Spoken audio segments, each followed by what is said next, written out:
actually live. We're good? Yeah. Awesome. Perfect. So, welcome everyone to the 20th episode of Human Mode Conversation. I'm Noga Madani, founder of Glee Factor and the host of this podcast. And I'm with you from one of our clients' offices. So, there might be some, like it's close to the airport. So, hopefully, Saloua, you're not going to hear it. And I'm super excited for our guest today, Saloua Benkhouya, Vice President at FTSQ. Yes? FSTQ. FSTQ. Thank you so much for reminding that. Salwa, thank you so much for being with us on this conversation. My pleasure. Thank you for having me. So, Salwa, we already actually had a conversation, and I'll just say that like I'm having these chats and these exchanges because I see a lot of millennial leaders who are going through some identity crisis in their leadership. Like I see that they have to perform and transform at the same time. They want to lead differently, but they don't have the right tools. They're getting pressure like from all sides. So I hope that through these conversations with leaders that I believe in and they're inspiring to me, I can actually bring some insights and a different way of doing things and a bit of confidence to help them build that identity that they want to build for their leadership. So let's start with this fundamental question that I always ask our leaders. What is the reality of leadership? Obviously, you've been an executive for like many years now. How do you think that things are changing?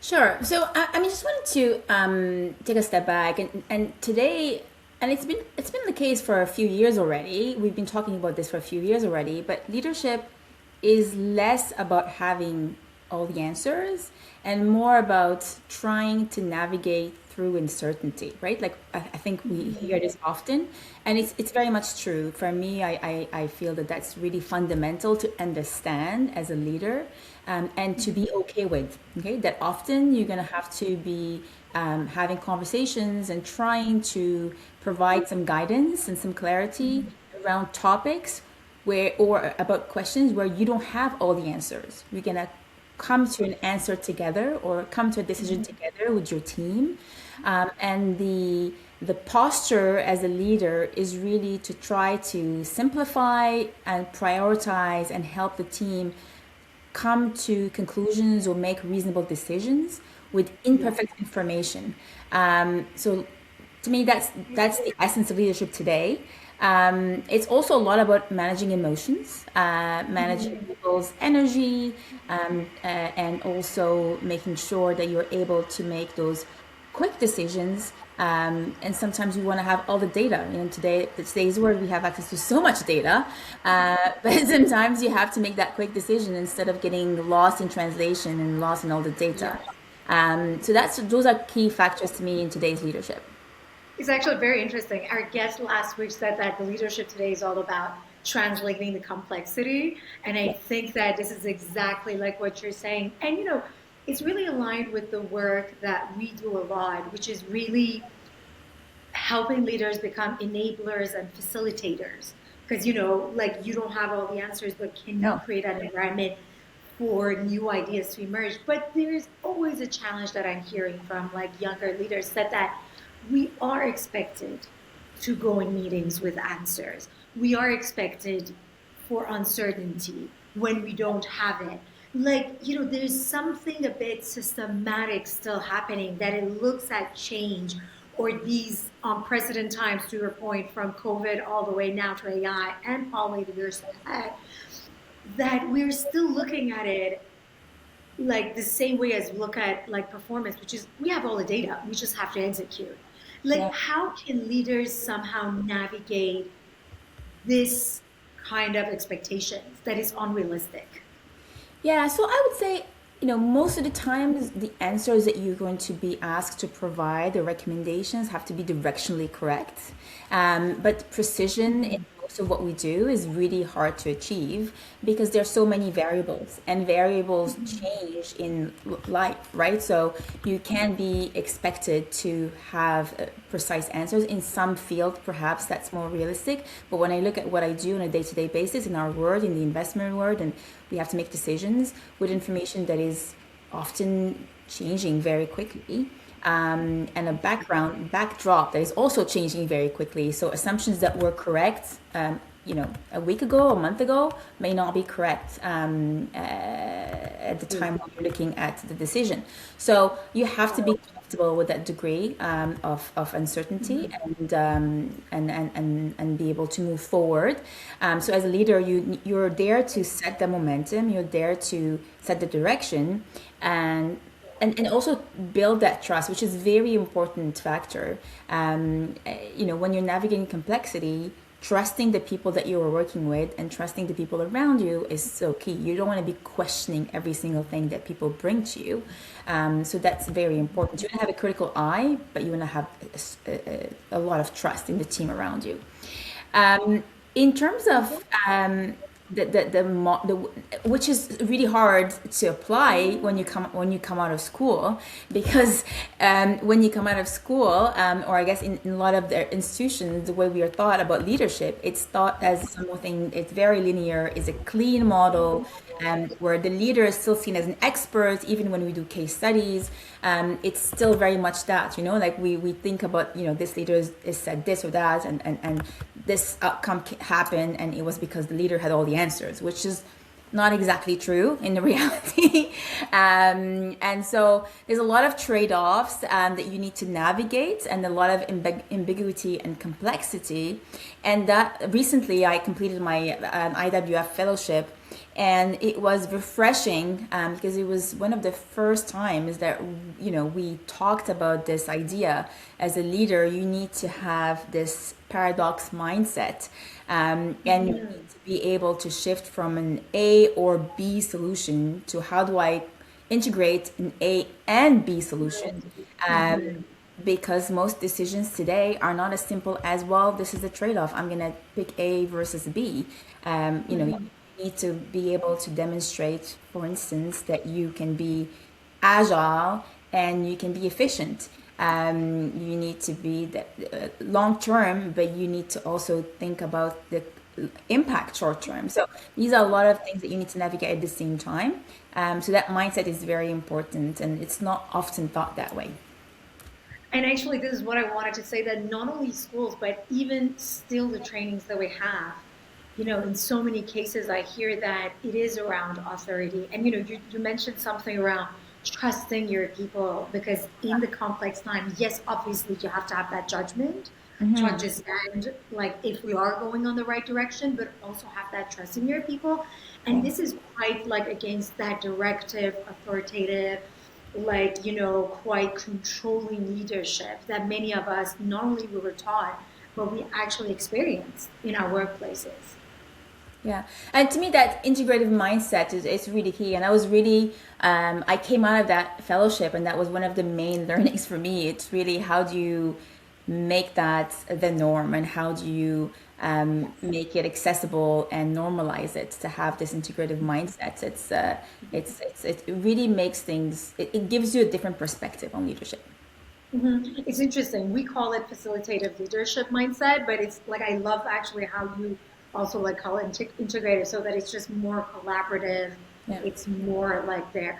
So I want to just like, let's talk about you a bit and some of the challenges, because I wanted to hear, obviously, many of the people listening might be more in the middle management position, but I would love to hear your challenges to see if there are any similarities with what younger leaders are going through. And also then I want to hear what you're observing in other, like, maybe like more emerging, or like, younger leaders or newer leaders. Sure. So I would say one of the main challenges that I think myself and others are dealing with nowadays is really the pace of change. I think we hear about it often, but it's really a reality. And the constant noise around us that's coming from, urgencies, is coming from the markets, the teams, the technology, media. So there's a lot that we need to process at all times. And for me, understanding and prioritizing what deserves my attention and what doesn't is really one of the key things that I'm trying to work on. Because you can easily be pulled in all directions. You get an email, you get a phone call, you get a text message, somebody needs to talk to you. And so that is something that I really work hard on is prioritizing with discipline, what deserves my attention and what can wait. And it allows you to help your team and people around you also be anchored, focus on what truly matters, what can move the needle, um, amidst all the change around us. So to me, that is one of the main challenges that I face on a Yes. daily basis. Yes, I totally agree with you. And we hear that a lot that, like, again, how can you do that for yourself, but also how can you actually create that kind of prioritized environment for your team as well so that they're not all over the place because everything feels like an urgency. Absolutely, absolutely. And I think that's a big energy drainer for a lot of people. People feel overwhelmed because of all these, inputs coming in, and this feeling of pressure comes from that, right? So, Exactly. in terms of what I see, in terms of other leaders and challenges that other leaders face, and especially perhaps younger generation. Um, is really the ability to build authentic relationship and genuine connections in the age of technology. I guess I was part of a generation that I still, we had technology, but we weren't on our phones all the time, and Yes. LinkedIn wasn't there, and we had to really develop relationships the Yes. old school way. I would Yes. say. I remember it was And interesting so, because me and you we are considered old millennials. yeah, And exactly. our like, audience are more younger millennials, and there is a big difference between the two worlds. And at the time when I started working, there was no remote work, and we had to be in the office, and we were in the office, and you stayed late, and you were there for lunch, and so you develop these relationships. And so in today's world, where there's a lot of positive, obviously, coming from remote work and AI and digital tools and all of that, but I think often it dilutes the relationships, Yes. and it makes them somewhat transactional as well.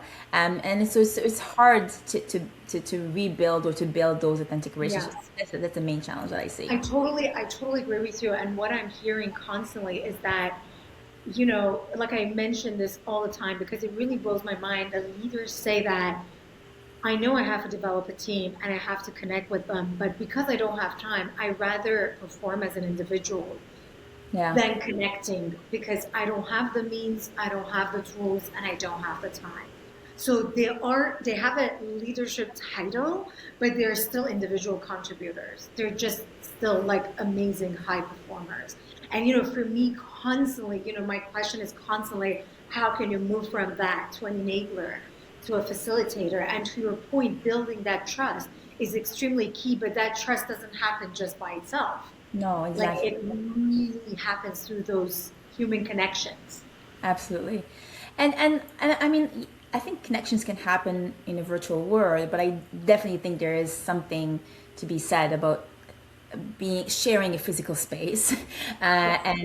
and being in person and having those informal conversations, and being able to read someone's body language, and all of that. So I think that that is harder to emulate online or virtually. Yes. But the other thing that I see, I think that maybe there's the challenge that I want you to confirm it is that because so many of these leaders, they grew up in more remote or like virtual like setups, they don't know the importance of those water cooler, let's just, warm up our microwave, like food at a microwave and let's chat, like those conversations. So they're not necessarily that intentional about it. Do you think that there's also the question of that intentionality because they don't know the impact of it? And just like, okay, whatever, I don't have time for that. Yeah, perhaps. But I mean, I grew up seeing that my father had really strong relationships and people, colleagues and friends and collaborators that he's known for many years, and they were all over the world. My father was a diplomat, and but they shared a meal, they spent time together, they Yeah. traveled together, they had experienced things together, and allowed them to have these strong bonds throughout their lives and their careers, even though they weren't seeing each other on a regular basis. But it Yeah. has to start with this fundamental um, proximity and trust that Yes. it is much, I wouldn't say much harder to build if you've never been in an environment where you're sharing a space or a meal or Yes. experience together. Yeah. Exactly. So, what are some of the practices? So, I think what you're sharing as your challenges and also what you're observing is what we're hearing all the time. Like, what are some of the things, Salwa, that is working for you, basically? Like, in terms of those prioritization, because I think that the idea of overwhelm, and I add also the FOBO, the fear of becoming obsolete. Like, I think that we're just so many people were getting that like constant data, and I said, okay, where am I in like a few years?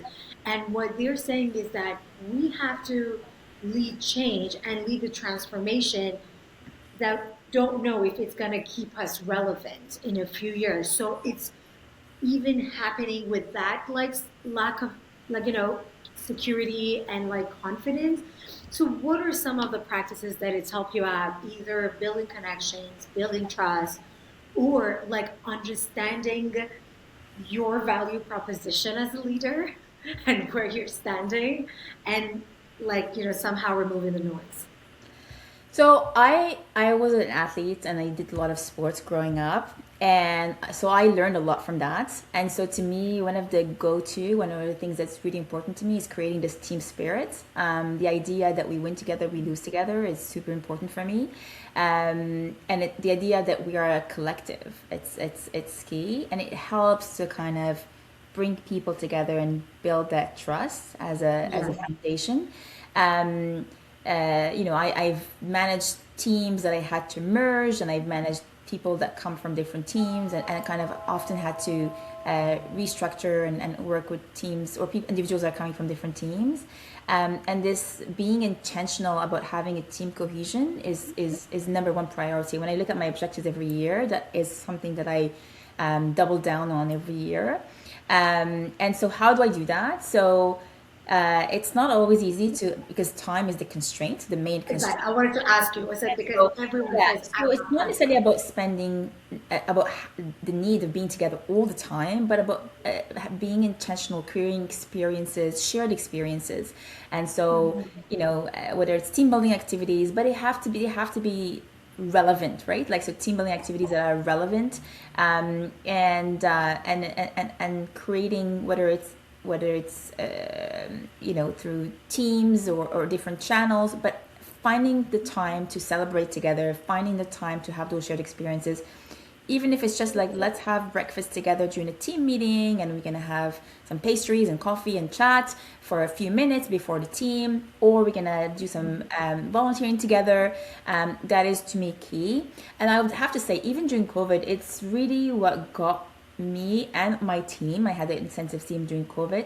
Through COVID, is we really tried very hard to maintain that team spirit and cohesion throughout COVID. So we would do like sports together, we would work out together online, and we would do activities as soon as we were allowed to be in person. That was really key.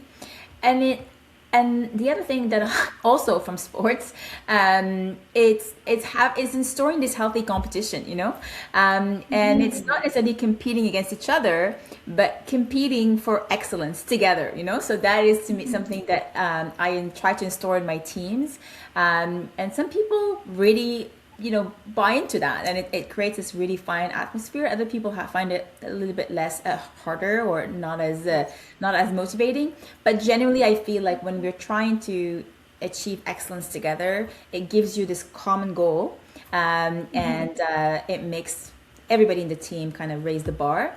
And then the last item I want to talk about is communication, and I could not stress how important it is. And you must hear it all the time, but it really is the key. So having transparent communication around expectations, trying to circle back on feedback often, and in a timely manner.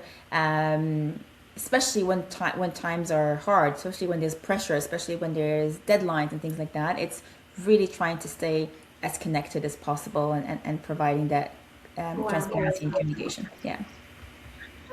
Like you're talking about communication and also this idea of like healthy competition.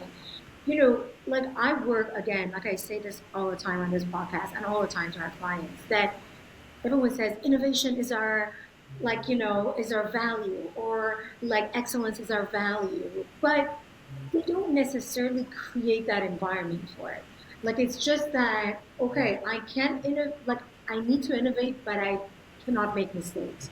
Like how do you communicate that psychological safety to your team? Like how do you say that, you know what, guys, these are the limits, these are the boundaries, this is now where we can take risks, this is that we don't take risks because we need to perform and deliver, this is the experimentation area. Like how do you somehow create these different capacities that I hear that is quite challenging for younger leaders?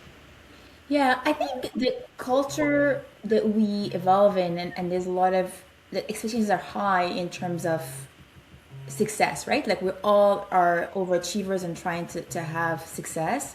Um, but talking about failure and talking about failure often, and it's not doesn't have to be like a massive failure, but where things went wrong, where we could have done better, or where we did not necessarily think about certain aspects and we didn't make the right call on a deal, or and talking about that often, as much as we like to talk about our successes, which is great and celebrate success, but I think it's important to go back and talk about things that didn't go well, and the word continued to go on, but nobody died. Like luckily we're not brain surgeons, and we're not having that kind of impact on people. And so you made a mistake, that wasn't the right call, but it's okay, we move on, and what did we learn from that, and having those conversations, and showing people that yes, luckily the consequences are not terrible, and they're not life changing, but being able to talk about that, and being able to talk about that in a very factual way,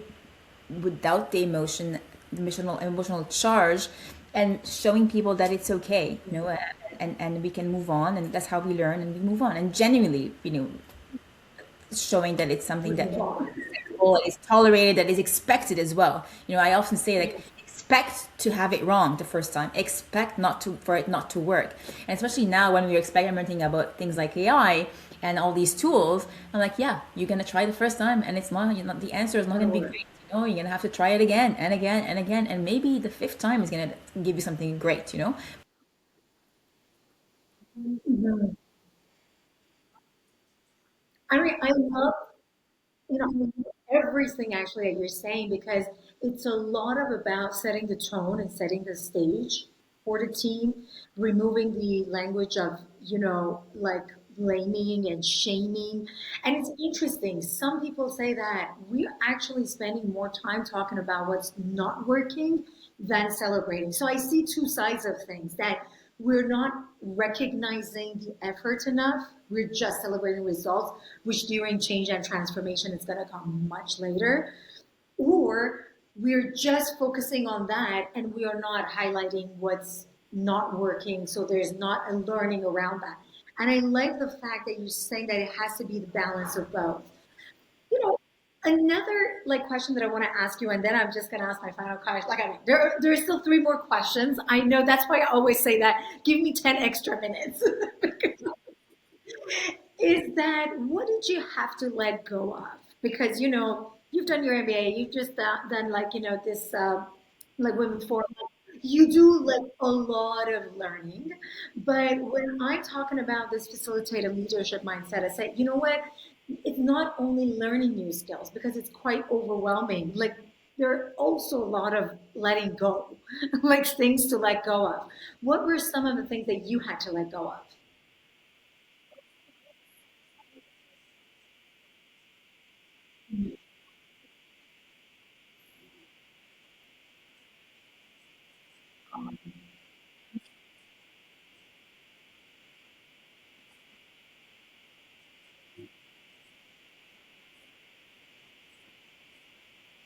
Love it.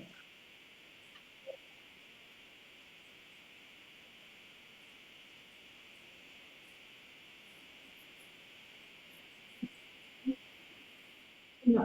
We're covering one here too.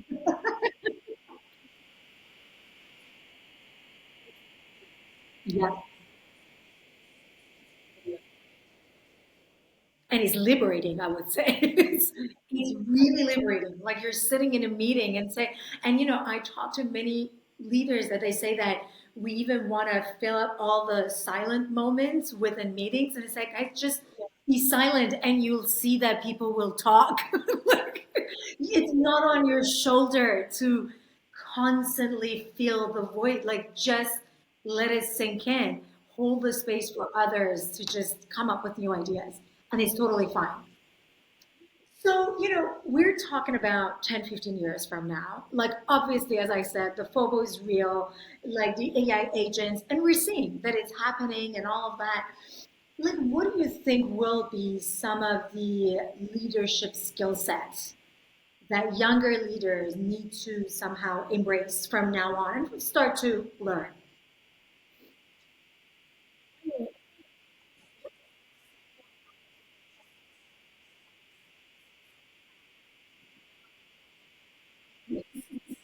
Yeah. Yeah.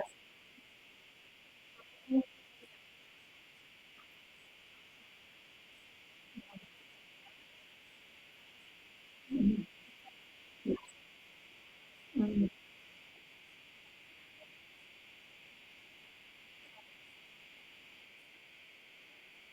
Yeah. Mhm.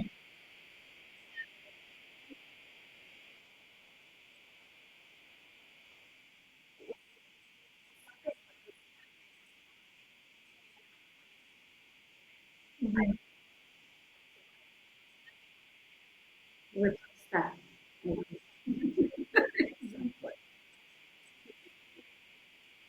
Yes, I agree.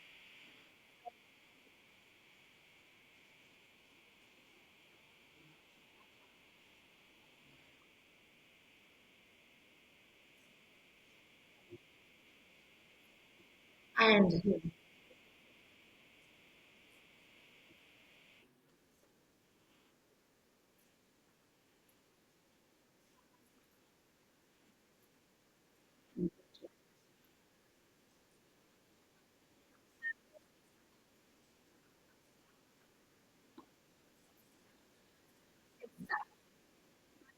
core skills and human skills. But that is actually my question, Salah, from you, because we also call it human skills or like, like core skills. But this is a challenge. When we work with so many leaders, so many organizations, they still have a lot of stigma around touchy feely, like concepts of soft skills. They're not important. How can younger leaders turn that page and develop themselves while necessarily the systems are not supporting that importance and prioritizing actually that these skill sets? How can we do that? Maybe not being supported by our organizations.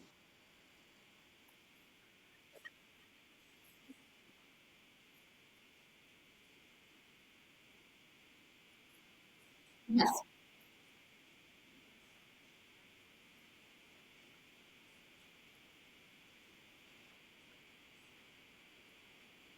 Awesome.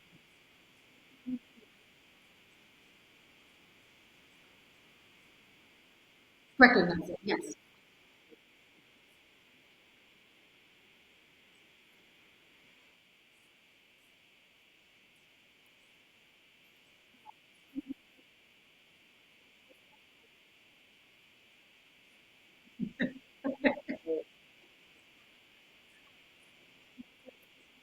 Yeah. Sure. Awesome. I love it. So, what would be your final words? There's our, like, love everything we talked about, your openness about the challenges, extremely helpful, extremely insightful. People are listening. They are in that, I would say, identity crisis between high performer and enabler, facilitator, or integrative leader, like, whatever we call it. But at the same time, they know that that's the path forward. Like, what would be your final words for like our audience and our community?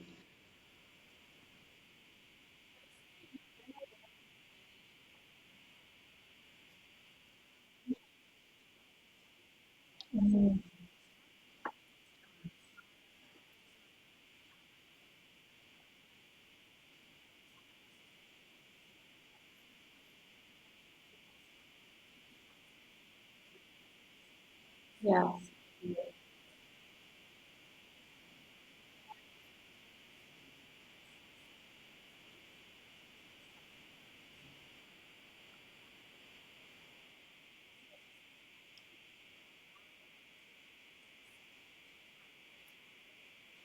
Yes.